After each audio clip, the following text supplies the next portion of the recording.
This is New York Nightly News with Chuck Scarborough, live on New York Nonstop. Thank you very much. And joining us now to talk about the pros and cons of proposed health care reform is Dr. Svetlana Kogan. She's a member of the American Medical Association. I believe the AMA has actually backed the president's plan.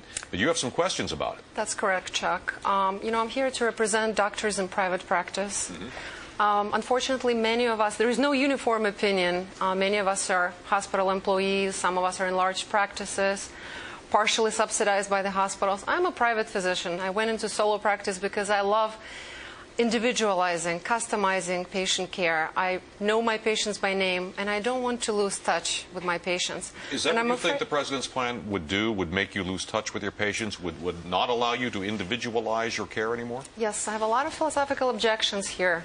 And one of them comes from the fact that, in the past attempts for the government intervention into the health plan, the patient care has been compromised. And Medicare and Medicaid's declining reimbursements in opposition to the overhead of the doctor's practices going up are a good example of that.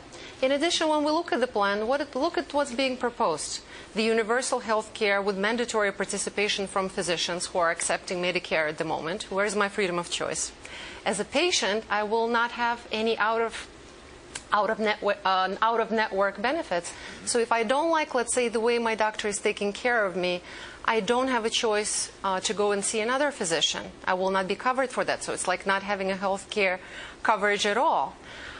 For a family with 2 kids, a husband and a wife with a $40,000 income, the government is proposing a subsidized plan that will cost them $1,700 a month.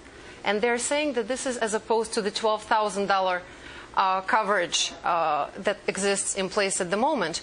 Well, my question is, if between the entire milieu that the patients are exposed to, doctor's office, laboratory tests, hospital, developmental programs for the children, we're dealing with 2 adults and 2 kids here. $1,700 is what's going to be the expense spent on this family. If that's the case, all of us are going to face the bankruptcy. One might say, Dr. Kogan, you misunderstand the picture. This is only a part of what's going to be contributed towards this family. The rest will be covered by the government. Where is this coming from? Our pockets, our taxes. I know I'm going to ask you to oversimplify this, but if you don't like the plan that's being proposed right now, correct, and I'm not misquoting you to say that you do think reform has to be made in some way, that the current system isn't. Absolutely. We're in trouble as we are. What do you think the best avenue would be to try to get the best health care with most flexibility at the least cost for Americans? I think the very first thing that should be done is a tort reform. The malpractice payouts should be cut. Absolutely. It's not on the president's agenda right now. Unfortunately, it's not. And we physicians have been trying to get this through for decades. Broward County, Florida, gynecologists are paying $208,000 malpractice insurance annually. How many females do we have to see not to face the bankruptcy in this predicament? What percentage of your cost is eaten up by your malpractice insurance premium right now? Let me put it this way, Chuck. If I were to rely exclusively on the insurance payments, and I have one of them with me, it's a $9 payment for a visit. I'm not going to disclose which insurance company. Your premiums. That's right.